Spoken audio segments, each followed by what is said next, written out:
Efesios capítulo 8, 5, thank you, 5, del 8 al 20. El hermano Alonso va a tener la bondad de guiarnos en la lectura de esta mañana. Gerardo, bájame un poquito, yo oigo un ruido extraño ahí, yo creo que está muy alto. Ah, bueno.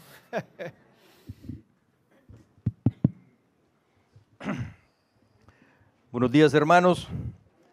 Nos encontramos en nuestro estudio por el libro de Éfesos, capítulo 5, la segunda parte de Andad como hijos de luz, comenzando en el verso 8. Porque en otro tiempo erais tinieblas, mas ahora sois luz en el Señor. Andad como hijos de luz, porque el fruto del Espíritu es en toda bondad, justicia y verdad, comprobando lo que es agradable al Señor, y no participéis en las obras infructuosas de las tinieblas, sino más bien reprendedlas. Porque vergonzoso es aún hablar de lo que ellos hacen en secreto. Mas todas las cosas, cuando son puestas en evidencia por la luz, son hechas manifiestas, porque la luz es lo que manifiesta todo. Por lo cual dice, despiértate, tú que duermes, y levántate de los muertos, y te alumbrará Cristo. Mirad pues con diligencia cómo andéis, no como necios, sino como sabios, aprovechando bien el tiempo, porque los días son malos. Por tanto, no seáis insensatos, sino entendidos de cuál sea la voluntad del Señor. No os embriaguéis con vino, en lo cual hay disolución, antes bien, sed llenos del Espíritu, hablando entre vosotros con salmos, con himnos y cánticos espirituales, cantando y alabando al Señor en vuestros corazones, dando siempre gracias por todo al Dios y Padre, en el nombre de nuestro Señor Jesucristo. Amén. Amén. Gracias, hermanos. Mis amados hermanos, antes de orar, quiero darle las gracias a los hermanos que están recogiendo, a las personas que vienen en el van. El van de la iglesia lo están pintando y lo están pintando bien. La pintura del van se le estaba despegando. El muchacho hondureño que nos los está pintando le tuvo que quitar toda la pintura al van, como hacen con los aviones. Lo peló totalmente hasta el metal, y entonces esta semana le va a echar el primer y después lo va a pintar, y me asegura que ya para el próximo domingo va a estar. Pero déjeme mencionar que el hermano Castillo, el hermano Alonso, el hermano Jorge han estado recogiendo gente. ¿Quién más? Rosita está recogiendo gente. Y Rosa, ¿todavía te dejan manejar a ti? Yeah. Rosita. Bueno, son buena gente. No, hermana, tú sabes que yo bromeo mucho. Estos hermanos merecen que le demos un aplauso. Por 3 semanas han estado recogiendo a todas las personas que antes venían en el van. Ahora, yo también quiero agradecerle a todos ustedes por estar dispuestos a parquear sobre la hierba mojada, caminar sobre fango y charcos de agua para estar aquí en esta mañana. Vamos a darnos a todos un aplauso. Entonces, también. Yes. Pero bueno, esta semana, cuando estemos ayunando y orando, pensé que sería mejor que añadiéramos gratitud por lo que tenemos ahora. Créame que nuestras peticiones a veces suenan como quejas ante los oídos de Dios, pero hay muchas iglesias que quisieran tener un edificio como este y no lo tienen. Entonces, vamos a darle gracias a Dios por lo que tenemos y pedirle que, si es su voluntad, que nos deje mudarnos para otra área más favorable para que esta iglesia continúe creciendo. Muy bien, amados hermanos. Me enteré de una iglesia bautista esta semana que hace unos 3 años tenía 1,200 miembros y ahora tiene 125. ¿Ve? Eso sí que es un problema. Y gracias a Dios que nosotros no tenemos esos problemas, ¿verdad? Tenemos problemas con el parqueo, con falta de espacio, pero yo prefiero tener esta clase de problemas y no que se me estén yendo la gente. Tú sabes, perder 80% de la congregación no es bueno, nada bueno. Oremos, hermanos. Padre, gracias te damos por la bendición de estar aquí reunidos. Señor, nuestro hermano Samuel estuviera aquí esta mañana, si no fuera que está enfermo y está siendo atendido en el hospital. Oramos, Señor, para que tú le des un toque de salud. Acompaña todos los procedimientos y medicinas que se le están aplicando para que él pueda recuperarse, Señor, y regresar a su casa pronto y aquí con nosotros también. Oramos, oh Dios, para que tú consueles la familia Cabo Verde. Caramba, que por varios meses han sufrido una pérdida grande en su familia. Te pedimos, oh Dios, que tú los consueles a ellos también. Te pedimos que nos hables a nuestros corazones y enséñanos en esta mañana. Padre, queremos darte gracias por este local donde nuestra iglesia ha estado funcionando por los últimos 32 años. Te pedimos, oh Dios, que nos perdones si sonamos ingratos. Señor, solamente deseamos lo mejor para esta iglesia, pero tú eres el que sabe mejor que nosotros lo que es mejor para esta iglesia. Pedimos, oh Dios, que tú nos concedas las peticiones de nuestro corazón. Oh Señor, que se haga la voluntad tuya, que es lo que preferimos. Y te pedimos todo esto en el nombre de Cristo Jesús. Amén. Amén. Tomen asiento, amados hermanos. La semana pasada estudiamos desde el comienzo de este pasaje que Pablo nos dice que ahora que estamos en luz, ahora que Cristo ha traído su luz a nuestra vida, pues Dios espera que nosotros como hijos de luz andemos en la luz de Cristo. Cristo ha alumbrado nuestra vida. Su palabra también nos alumbra para que sepamos cómo debemos de vivir en esta vida. ¿Se acuerda el pasaje que estudiamos la semana pasada? Aquí está. Porque en otro tiempo erais tinieblas. Qué interesante que Pablo no dijo que andábamos en tinieblas, sino que éramos tinieblas. Mas ahora sois luz en el Señor. Andad como hijos de luz. Porque el fruto del Espíritu es en toda bondad, justicia y verdad. Recuerden eso, porque vamos a hablar más acerca del fruto del Espíritu en esta mañana. Comprobando lo que es agradable al Señor y no participéis de las obras infructuosas de las tinieblas, sino más bien reprenderlas. Porque vergonzoso es aún hablar de lo que ellos hacen en secreto. Mas todas las cosas, cuando son puestas en evidencia por la luz, son hechas manifiestas, porque la luz es lo que manifiesta todo. Fíjense aquí, algo que quiero enfatizar de nuevo esta semana. Well, this will work. Dice que no debemos de participar en las obras infructuosas de las tinieblas, sino más bien debemos de reprenderlas. Pero fíjese, nuestra reprensión de los pecadores debe tomar la forma de un urgente llamamiento a ellos para que permitan que la luz de Cristo los alumbre. O sea, el objetivo no es una mera reprensión, sino que por medio de ella busquemos la conversión de los pecadores. Terminamos la semana pasada viendo el versículo 14. Y este versículo, cuando usted lo lee un par de veces, se da cuenta que es como si Pablo estaba haciendo una invitación a los pecadores. Despiértate tú que duermes y levántate de los muertos. No puede estar hablando de creyentes. No, levántate de los muertos y te alumbrará Cristo. Amados, es un llamamiento a salir de las tinieblas. a entrar en la luz de Cristo, a ser salvo, porque esa es la única forma.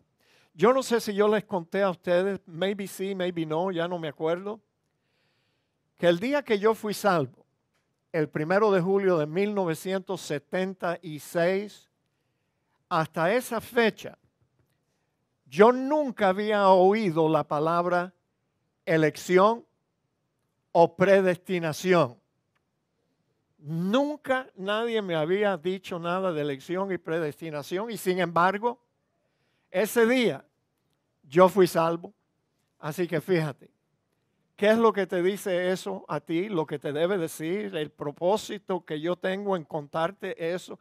Yo no sabía nada de elección y predestinación y aún así yo fui salvo. ¿Sabe por qué? Porque no tienes que entender la doctrina de elección y predestinación para ser salvo. No tienes que saber nada de eso. Sino solo tienes que reconocer que tú eres un pecador y que si Dios es bueno contigo, Él te va a dejar sufrir de las consecuencias de tus propios pecados. Y tú tienes que saber en el hoyo donde tú estás. Tienes que reconocer que necesitas un Salvador. Y tienes que saber que el único Salvador es nuestro Señor Jesucristo. Tienes que saber que tienes que arrepentirte de tus pecados. Tienes que estar dispuesto a darle la vuelta, la espalda, mejor dicho, a tus pecados y debes de aceptar a Jesucristo por lo que Él es, señores. Él no es solo Salvador de los pecadores. La Biblia dice que Él es Señor y Dios. Y si tú lo quieres conocer, desde el día que yo acepté a Cristo, la persona que me guió a los pies de Cristo, me dijo que yo tenía que aceptar a Cristo como mi Señor y mi Salvador. Yo creo que es así. Oh, no, hay gente que quiere a Cristo como Salvador solamente. Salvador, déjame decirte, si tú no lo aceptas como tu Señor, Él no va a venir a tu vida a salvarte. Punto. Debemos de estar dispuestos a poner nuestra vida bajo el señorío de Cristo. Y tú puedes ser salvo igual que yo. Y después, leyendo la Biblia, te vas a enterar de elección y predestinación. Pero no necesitas entender eso antes. Digan amén. I didn't know anything. Y aún así tuvo una experiencia de salvación. Amén. Así que si tú estás aquí sin Cristo o tienes duda de que estás en Cristo, eso es lo que tú debes de saber. Eres un pecador. Maybe no eres tan malo como yo fui o como son otros, pero de todas formas, eres un pecador. Porque bueno, no hay ni uno. No hay ninguno bueno. Entonces tú eres un pecador y tienes un gran problema. Muchas veces los evangelistas quieren ganar a la gente hablándole de que Dios es amor. Dios es amor. Yo a veces prefiero decirle a la gente, mira, busca a Dios en tu vida porque Él es un Dios de justicia. Y si no te arrepientes y aceptas a Cristo, vas a terminar un día despertando en el infierno. Sí, hay que decirle a la gente la verdad. Sí, Dios es amor. Sí, Él quiere salvar a los pecadores, pero ¿sabe qué? Hay de aquellos que rechazan la oferta, la salvación en Cristo Jesús, mis amados hermanos. Entonces solamente quise decir eso por si acaso usted lleva algún tiempo aquí rascándose la cabeza. ¿Qué es eso de que pastor de vez en cuando me habla de elección y predestinación? Olvídate de eso. Concéntrate en tu necesidad. Y después que tú naces de nuevo, te vamos a enseñar acerca de elección y predestinación. Porque eso es lo que hizo que tú llegaras al pie de la cruz de Cristo con un corazón dispuesto a recibirlo como tu Señor y Salvador. De otro modo, tú no hubieras venido, ni yo tampoco. Digan amén. Te acabo de decir la verdad. Pero bueno, fíjense. Ahora continuamos viendo esta semana que aquí Pablo no solo dice que debemos de andar como hijos de luz, sino que debemos de andar como sabios. Yes, mirad pues con diligencia cómo andéis, no como necios, sino como sabios. Me encanta el himno ese bautista que dice, años mi alma en vanidad vivió, ignorando a quien por mí murió. Yes, ¿cuántos años vivimos en tinieblas, en oscuridad, ignorando que había un Salvador, ignorando que lo necesitábamos tanto, ignorando lo bueno y lo positivo que Él iba a hacer en nuestras vidas, amados hermanos? Entonces, yo era, antes de venir a Cristo, no me da pena decírtelo, yo era bien necio y era también muy terco. No seas terco, porque si Dios te está llamando a ti a venir a Cristo, Él sabe cómo traerte y te va a moler si tiene que molerte, te va a destruir si tiene que destruirte. Así que no seas terco. Recibe el amor de Dios en Cristo y te vas a ahorrar mucho sufrimiento. Y eso te lo digo por experiencia. Pero Pablo dice, fíjate, no debemos de andar como necios, sino como aprovechando bien el tiempo. Porque los días son malos, digan amén, malos. Por tanto, no seáis insensatos, sino entendidos de cuál sea la voluntad del Señor. No os embriaguéis con vino, en lo cual hay disolución. Antes bien, sed llenos del Espíritu, hablando entre vosotros con salmos, con himnos, con cánticos espirituales, cantando y alabando al Señor en vuestros corazones, dando siempre gracias. ¿Ves? Ahí ese versículo me atravesó esta semana. Dando siempre gracias por todo al Dios y Padre en el nombre de nuestro Señor Jesucristo. En esta porción de la carta de Efesios, Pablo nos hace una exhortación a vivir como sabios. Ahora, mis amados hermanos, que tenemos a Cristo en nuestra vida, la luz de Cristo, ya no tenemos que ser necios. Podemos vivir como personas sabias. Los creyentes han sido alumbrados por la luz en el Señor. Entonces debemos andar como personas que tienen el carácter de sabios y no como necios. Ya no tenemos que seguir andando así. Ahora, si usted quiere saber cómo se comporta una persona necia, le sugiero que usted lea los proverbios de Salomón. Yo trato de leer un proverbio todos los días y me agarró la atención el proverbio en capítulo 27. Fíjate lo que dice, yo te lo voy a leer, el versículo 22. Fíjate lo que dice. Versículo 22. Esta es mi nueva Biblia, tú sabes, un API de eso y yo busco ahí, me lleva al mismo pasaje. Dice así. Where am I? 27. Espérate. No te apures, Marlene. No te apures. Sí, 27. Oye, es 27. Entonces, yes. Fíjate lo que dice. Aunque majes al necio en un mortero, entre granos de trigo majados con el pisón, no se apartará de él la necedad, ni aunque lo exprimas, no se va a apartar la necedad de un hombre necio. Y yo creo que Salomón era tan sabio que él no podía soportar al hombre necio. Y es por eso que hay tantos proverbios, tú sabes, que hablan del necio, el necio dice, el necio da. Yo creo que hay dos hombres que Salomón, el rey Salomón, no podía soportar. Primero era el hombre necio y segundo el hombre vago. Ay, no los podía soportar a ninguno de los dos. Pero bueno, mis amados hermanos, noten los versículos 16. Pablo nos ofrece tres maneras de ser sabios. Ay, Dios mío. No, esto no puede ser verdad. Déjenme ver si yo estoy en la página correcta. Caramba, andando como sabios. Yes. Bueno. Y el próximo debe ser las 3 maneras. No, chico. Esto es un problema de computadora, no es el computador. No. Yo sé lo que yo puse allí, pero chicos, se me están borrando las placas. Ya 2 o 3 semanas me ha pasado lo mismo.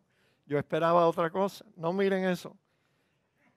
Miren, la primera forma de andar como un hombre sabio es aprovechando bien el tiempo. Dice Pablo en Efesios 5:16, aprovechando bien el tiempo porque los días son malos. Andar sabiamente quiere decir que uno debe aprovechar al máximo toda oportunidad.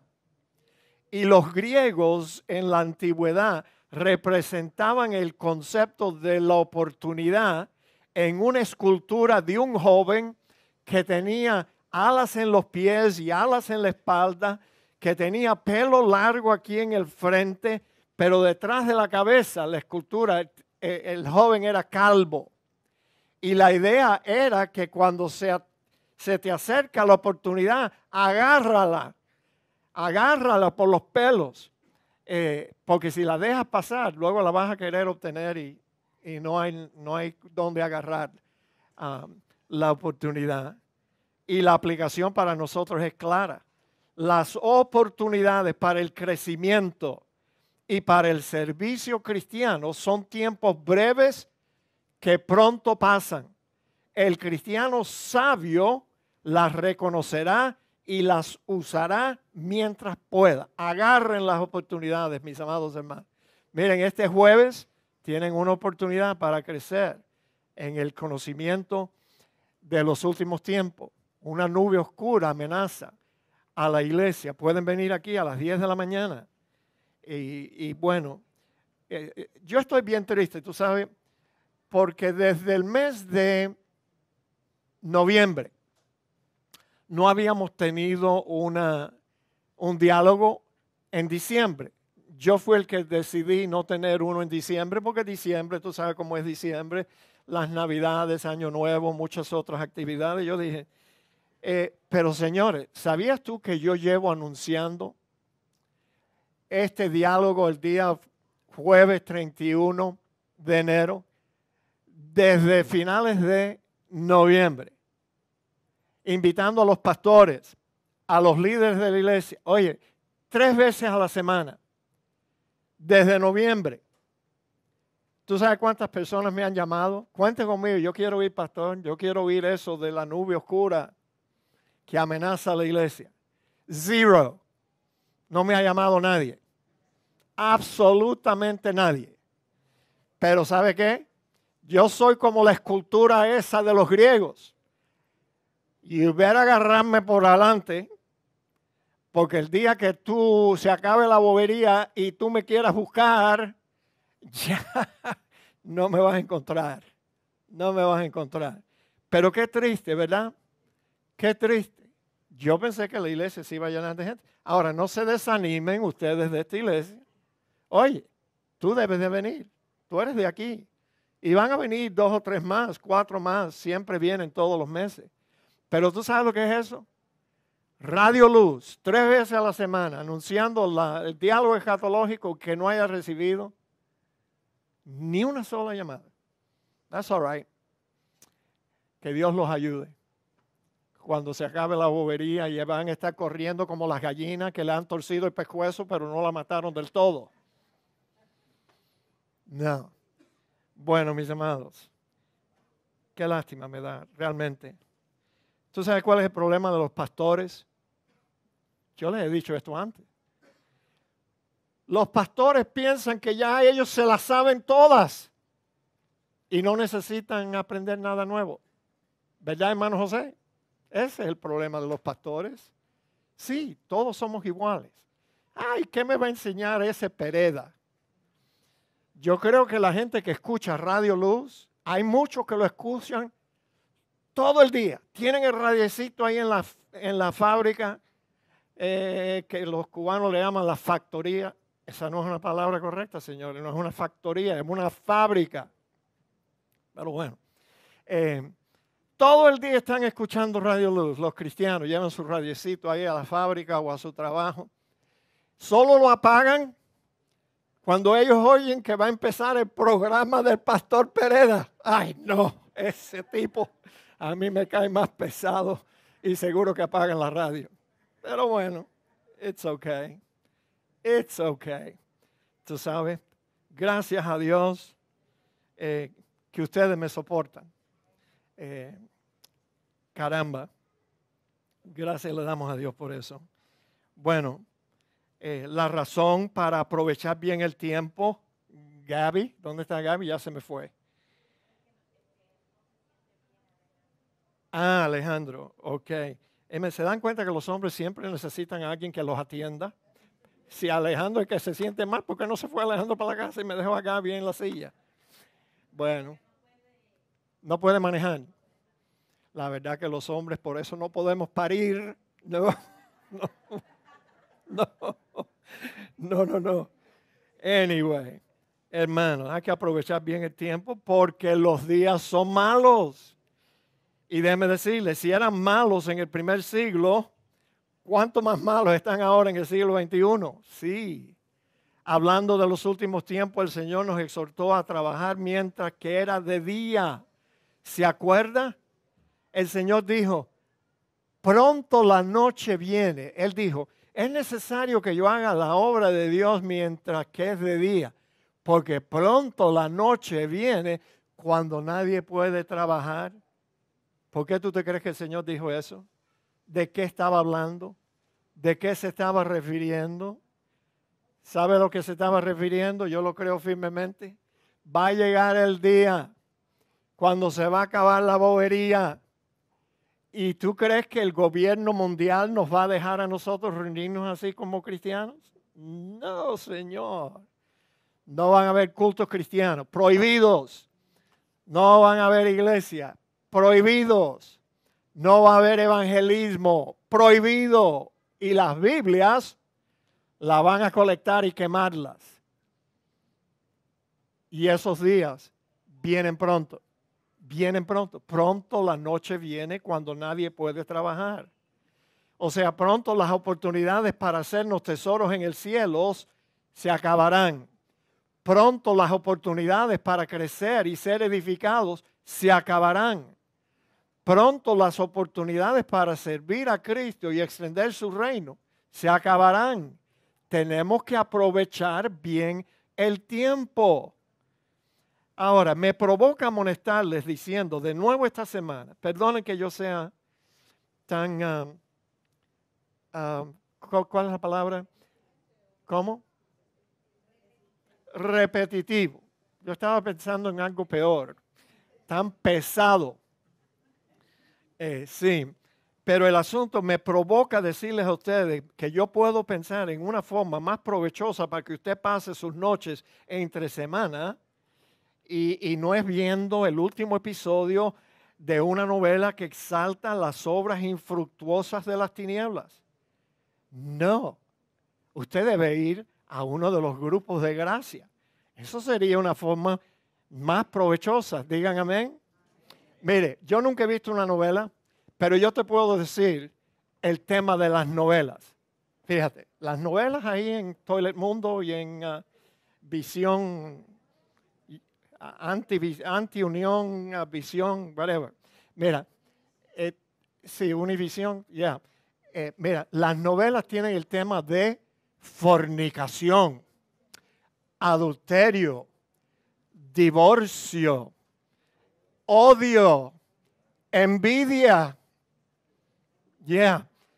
desunión familiar, homosexualidad ahora. Entonces, ¿para qué se van a poner a ver eso, mis amados hermanos? No.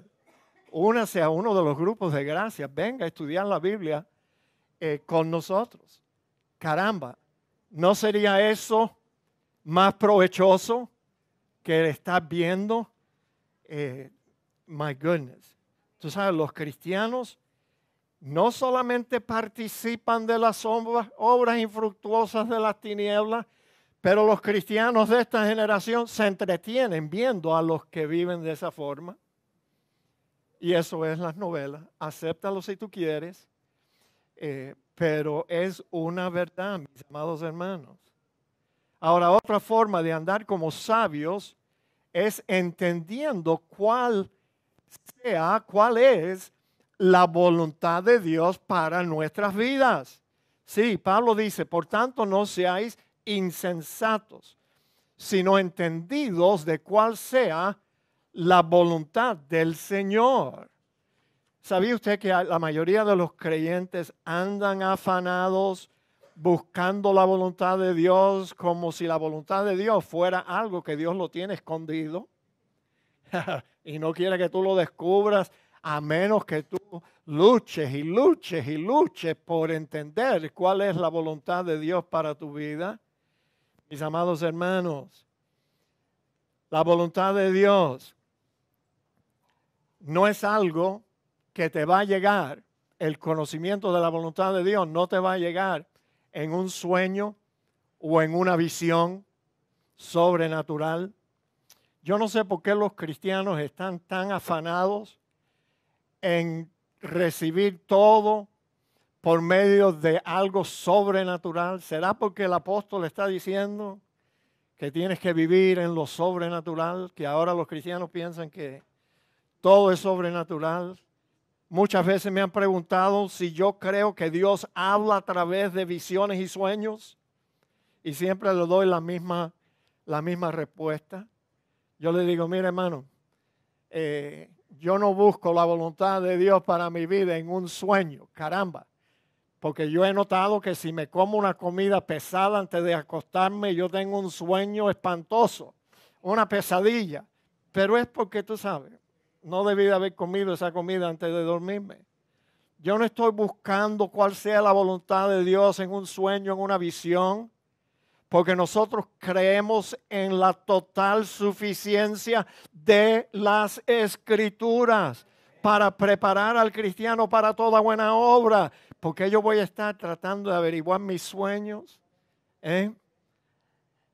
Tenemos la palabra profética más segura en nuestras manos. Y todavía esta generación de cristianos están buscando que Dios le diga cuál es su voluntad en un sueño. No te va a venir de esa forma. No te va a venir en un sueño, en una visión. El salmista escribió, lámpara es a mis pies tu palabra y lumbrera mi camino. Por eso estamos aquí nosotros en esta mañana. Porque deseamos estudiar más la palabra de Dios. Digan amén. Amén.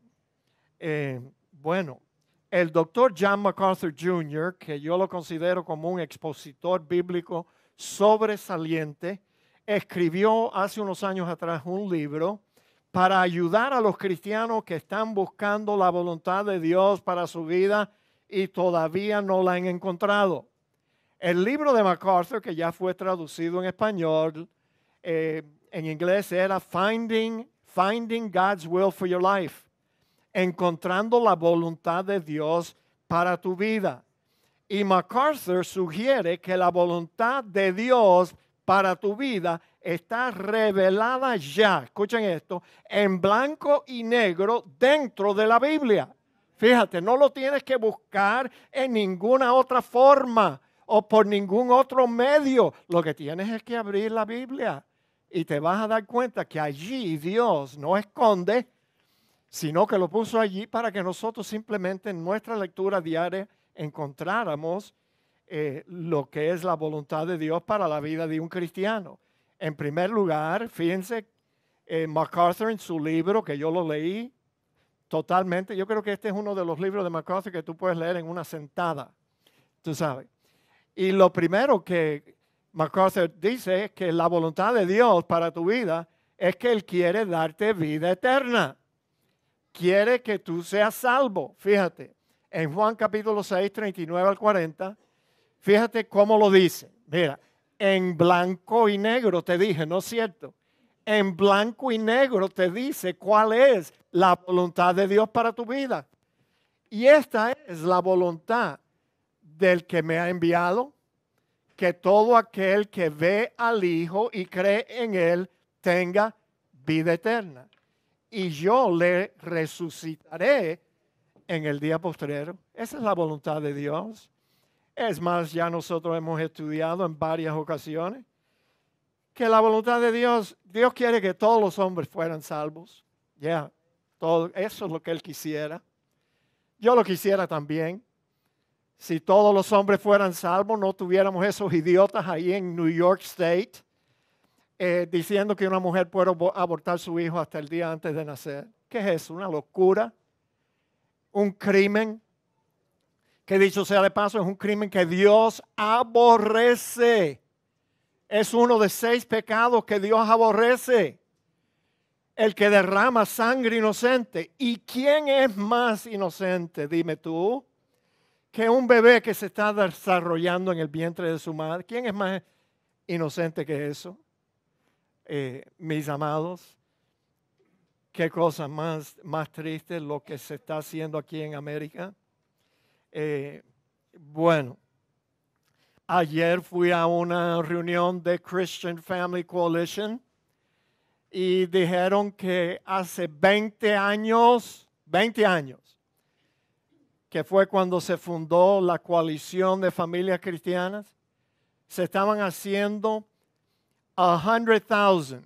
100,000 abortos en el estado de la Florida solamente. 100,000. Y en 20 años, lo único que hemos logrado es rebajar a 69,000. ¿Qué te parece? ¿Qué te parece? ¿Estamos ganando la batalla o la estamos perdiendo? La estamos perdiendo. ¿Tú sabes por qué la estamos perdiendo? ¿Te lo puedo decir sin que te ofendas? Estamos perdiendo la batalla porque los cristianos votan por gente que está a favor del aborto. Eso es la razón por la cual no estamos ganando la batalla. Esa es la razón por la cual Cristo dijo que si la sal pierde su sabor, ya no sirve sino para ser hollada por los hombres. Keep voting por la gente que quiere que el aborto continúe siendo legal aquí en América. Y un día, yo vivo convencido de esto, le vamos a tener que dar cuenta a Dios por nuestra forma de votar. Sí. Anyway, yo dije que no iba a hablar más de política. La única política que a mí me interesa es la política que tiene que ver con las convicciones cristianas. Y Dios detesta el aborto. Y yo creo que ninguno de nosotros debe de ayudar para que eso continúe. No. Ok. La voluntad de Dios es que Dios quiere que seamos salvos. La voluntad de Dios, fíjate, en segundo lugar, mira cómo te lo dice. Yo no sé por qué hay cristianos, ¿verdad? Bueno, antes de leer el libro de MacArthur, yo no sabía esto. Pero fíjate qué claro lo explica de MacArthur. Pues la voluntad de Dios es vuestra santificación. Sí, Él quiere que seamos salvos y después Él quiere limpiar nuestras vidas. Why not? Yes. Eso es justo. Santificación. No podemos seguir participando de los mismos pecados que teníamos en nuestra vida cuando vivíamos en tinieblas y cuando éramos tinieblas. Dios quiere nuestra santificación. Mira, en tercer lugar, te lo dice en blanco y negro. Pues la voluntad de Dios es vuestra santificación. That's not the verse. Óyeme. Yo necesito que alguien me vigile. No dice así. Pero yo no me explico. Primera de Tesalonicenses 5:18 dice, déjame ver si lo puse aquí. Oh, no, yo necesito que alguien me vigile. ¿Quién tiene la Biblia abierta? La voluntad de Dios es que demos gracias a Dios por todo. ¿Ya lo tienen? Primera de Tesalonicenses 5:18. Wow, alguien léalo.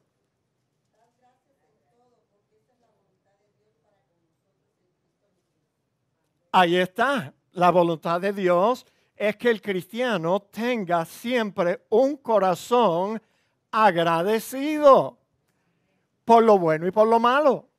Tenemos que dar gracias a Dios por todo. Esa es la voluntad de Dios para nuestras vidas. Discúlpenme, yo puse ahí el versículo equivocado. Y hay uno más. Fíjate, MacArthur dice que la voluntad de Dios es que si tienes que sufrir como cristiano, sufre haciendo el bien y no por hacer el mal. Esa es la voluntad de Dios para nuestras vidas. Pues esta es la voluntad de Dios, que haciendo bien hagáis callar la ignorancia de los hombres insensatos. Entonces, mis amados hermanos, ahí la tienes. Te lo resumo aquí en una sola placa. La voluntad de Dios es que Él quiere darte vida eterna. La voluntad de Dios es nuestra santificación. La voluntad de Dios es que demos gracias por todo. Y la voluntad de Dios es que si tenemos que sufrir, sufre haciendo el bien y no por hacer el mal. ¿Te das cuenta?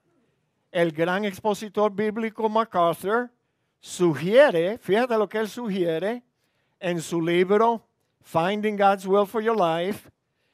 Él sugiere que si un cristiano hace estas 4 cosas que la Biblia dice en blanco y negro, que esta es la voluntad de Dios, MacArthur dice que ese cristiano puede hacer todo lo demás que él quiera hacer y todavía va a estar haciendo la voluntad de Dios para su vida. ¿Sí? Porque ninguna cosa que se te ocurra va a violar esto. Nuestra santificación. No va a violar nuestro corazón agradecido. No va a violar que tenemos que sufrir haciendo el bien. No va a violar nuestra salvación. Entonces, si tú haces esto, puedes hacer lo que te dé la gana. Digan amén. Y siempre vas a estar haciendo algo que está dentro de la voluntad de Dios para tu vida. Tengo que decirles otra cosa más. Please, no se ofendan, por favor. Tú sabes que los cristianos a veces, yo antes pensaba también así, tú sabes. Yo soy culpable de lo mismo que ahora los voy a acusar a ustedes. Pero hay cristianos que le dicen a su hija, le dicen, hija o hijo, tú tienes que encontrar el hombre que Dios tiene para ti o la mujer que Dios tiene para ti. ¿Es eso verdad? Tú dices que Dios tiene, uy, qué afán, uy, qué estrés, qué presión, imagínate. Entre los 7 billones de gente, yo tengo que buscar a needle in a haystack, una, la que Dios tiene para mí. Pero realmente la Biblia no enseña eso. ¿Tú sabes lo que la Biblia enseña? Que lo que Dios tiene para ti es un arco y una flecha, una. Y Dios te dice, apunta bien. Una vez que tú sueltas esa flecha, el corazón que tú atravieses, esa es la mujer que Dios tenía para ti. Es una sola flecha, señores.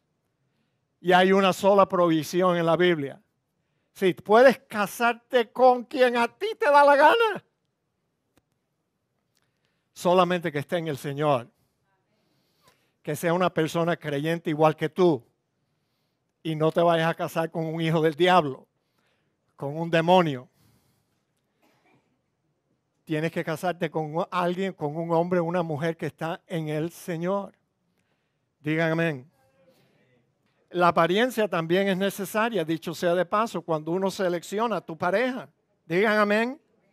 No hay nada en la Biblia que dice que un joven cristiano se tiene que casar con una muchacha fea que no le agrada. No. Pero lo que debemos entender es que la apariencia física no es lo único que uno debe de calcular tu decisión. No, solamente porque tiene una cara linda. No, hay que chequear otras cosas también. Bueno, Ya se me va a acabar el tiempo en 5 minutos, 7 minutos. La tercera cosa que hace a un cristiano sabio es que debemos de buscar la llenura del Espíritu. Y Pablo comienza diciendo, no os embriaguéis con vino, en lo cual hay disolución. Antes bien, sed llenos del Espíritu. Sí, yo no sé si usted le dio, cuando usted era inconverso, la locura de embriagarse con cerveza, con vino o con licor. ¿Tú sabes lo que es estar mareado? Realmente es not a good feeling.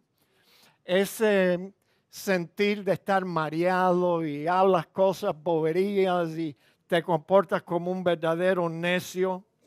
Hace poco yo tuve que aconsejar a una mujer cristiana que me dijo que ella comenzó a tomar porque su esposo le estaba causando tanto dolor emocional que ella tomaba para anestesiar su dolor. ¿Y sabe qué? Aunque reconocemos que algunos esposos son crueles con sus esposas, la realidad es que una de las características de un alcohólico, ¿tú sabes cuál es? El alcohólico siempre le echa la culpa a otra persona por su beber. Sí, esta mujer me llevó a mí a la botella. Mentira, chico. Tú cogiste la botella porque te gustó. Así que no le eches la culpa a tu esposa, ni a tu trabajo, nada de eso. Nada de eso.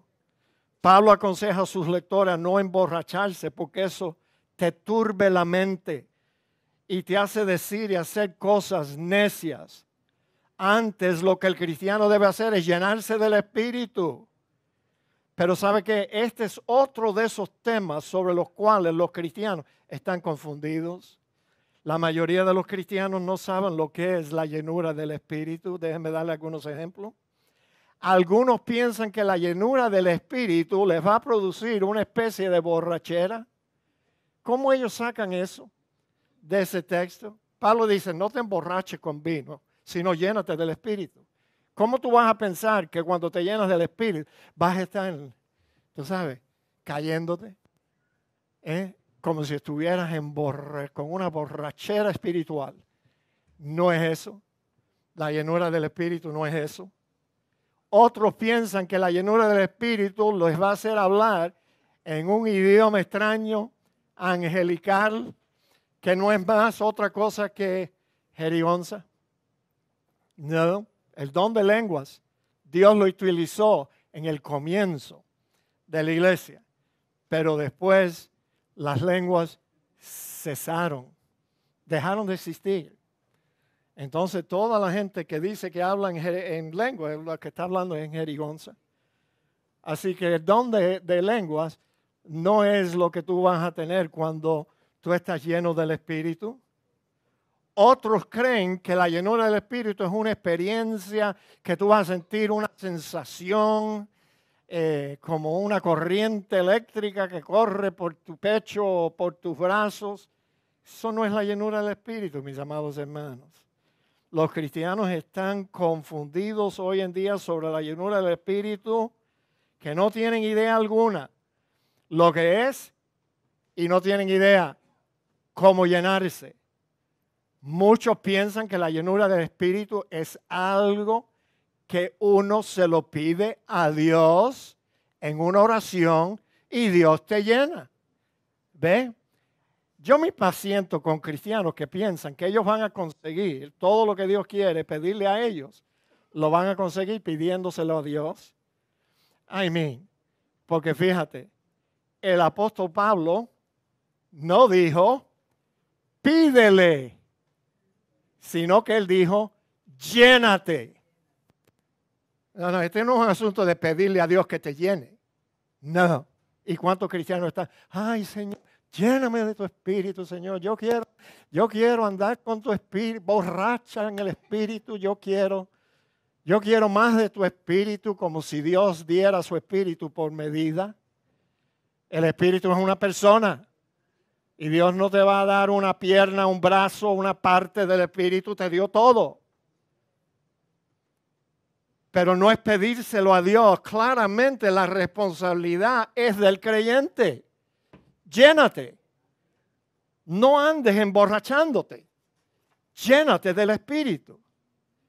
Y la llenura del Espíritu, según nosotros hemos llegado a entender, es cuando le damos al Espíritu Santo el control sobre nuestro carácter, actitudes, pensamientos, reacciones y nuestro comportamiento. Eso es lo que es estar lleno del Espíritu. Y es por eso que una persona que se llena del Espíritu es una persona que va a tener el fruto del Espíritu, mis amados hermanos. ¿Yes? ¿Estamos en lo cierto o no? Ok.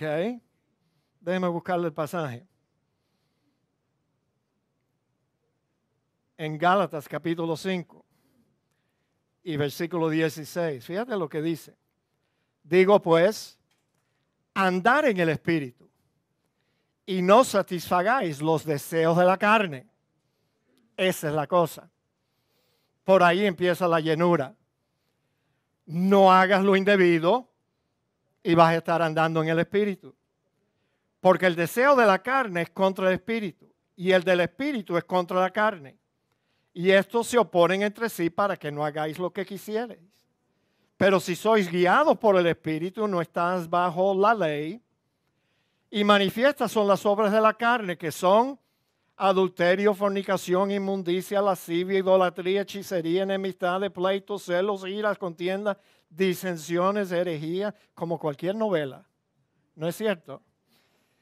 Envidias, homicidios, borracheras, orgías y cosas semejantes a estas, acerca de las cuales os amonesto, como ya os lo he dicho antes, que los que practican tales cosas no heredarán el reino de Dios. Mas el fruto del Espíritu es amor, gozo, paz, paciencia, benignidad, bondad, fe, mansedumbre, templanza. Contra tales cosas no hay ley. Pero los que son de Cristo han crucificado la carne con sus pasiones y deseos. Y si vivimos por el Espíritu, andemos también por el Espíritu. No nos hagamos vanagloriosos, irritándonos unos a otros, envidiándonos unos a otros. Eso es lo que pasa con los cristianos que piensan que ellos son más espirituales que otros. Oh, sí, yo sí ando en el Espíritu todo el tiempo. Yeah. Tú sabes, andar en el Espíritu significa cuando le damos al Espíritu el control sobre nuestra vida. Absoluto control. Ya dejamos de hacer todas las cosas que van en contra de lo que el Espíritu Santo está tratando de hacer en nosotros. Entonces el fruto del Espíritu, en toda bondad, justicia, va a estar en nuestra vida. Bueno, para terminar, mis amados hermanos, fíjense, Pablo aquí añade que la llenura del Espíritu también producirá dos cosas más en nosotros, que es lo mismo que Pablo escribió en Gálatas capítulo 5, si usted quiere leer el pasaje que les acabo de leer, Gálatas 5, 16 a 25. Fíjate, el fruto del Espíritu bueno, se me olvidó decir que para llenarnos del Espíritu primero tenemos que vaciarnos de nosotros mismos y de lo que nosotros queremos hacer. Y según nos vaciamos, el Espíritu toma más control de nosotros. Dejamos de hacer lo que sabemos que Dios no quiere que hagamos y entonces el Espíritu toma más y más control sobre nuestra vida. Como cuando yo era niño, yo iba a la playa y llevaba un cubito de eso de arena para jugar con la arena. No sé si usted entró en el agua algún día y viró el cubo boca abajo y lo metió dentro del agua. ¿Verdad que no se llena de agua el cubito? Porque está lleno de aire. Yeah. Hasta que no lo viras y empieza a salir el aire, entonces el agua puede llenar el cubo. Y algo así nos pasa a nosotros. Tenemos que vaciarnos a nosotros mismos para que el Espíritu tome más control de nuestra vida. Bueno, otra cosa que vamos a tener cuando estamos llenos del Espíritu es gozo. O sea, vamos a ser cristianos alegres, cristianos contentos, cristianos que viven en el gozo del Señor. Y no vamos a ser cristianos que tienen una cara que parece la de un saxofón de larga. ¿Verdad? Vamos a tener gozo, el gozo del Señor. Y vamos a andar cantando con salmos, himnos, cánticos espirituales, cantando y alabando al Señor en vuestros corazones. Y otro fruto del Espíritu es que vamos a estar siempre dando gracias a Dios y Padre en el nombre del Señor Jesucristo. La gratitud, mis amados hermanos, va a salir a flote en nuestro carácter. ¿Cuántos quejones tenemos aquí en la iglesia? Cristianos que siempre se están quejando de algo. Nunca son felices. Nunca están contentos. Nunca experimentan el gozo y la alegría del Señor. Y es porque siempre se están quejando de algo. La mujer con quien me casé, ¿verdad, Ricardo? Yo se lo voy a decir, Bueno, mis amados hermanos, óigame, qué bueno es el Señor, ¿no es cierto? Oremos. Padre, gracias te damos por las sencillas verdades que están reveladas en tu palabra. Te pedimos, oh Dios, que siempre nos ayudes a estar dispuestos a abrazar tu palabra y obedecerla. Te lo pedimos en el nombre de Cristo Jesús. Amén.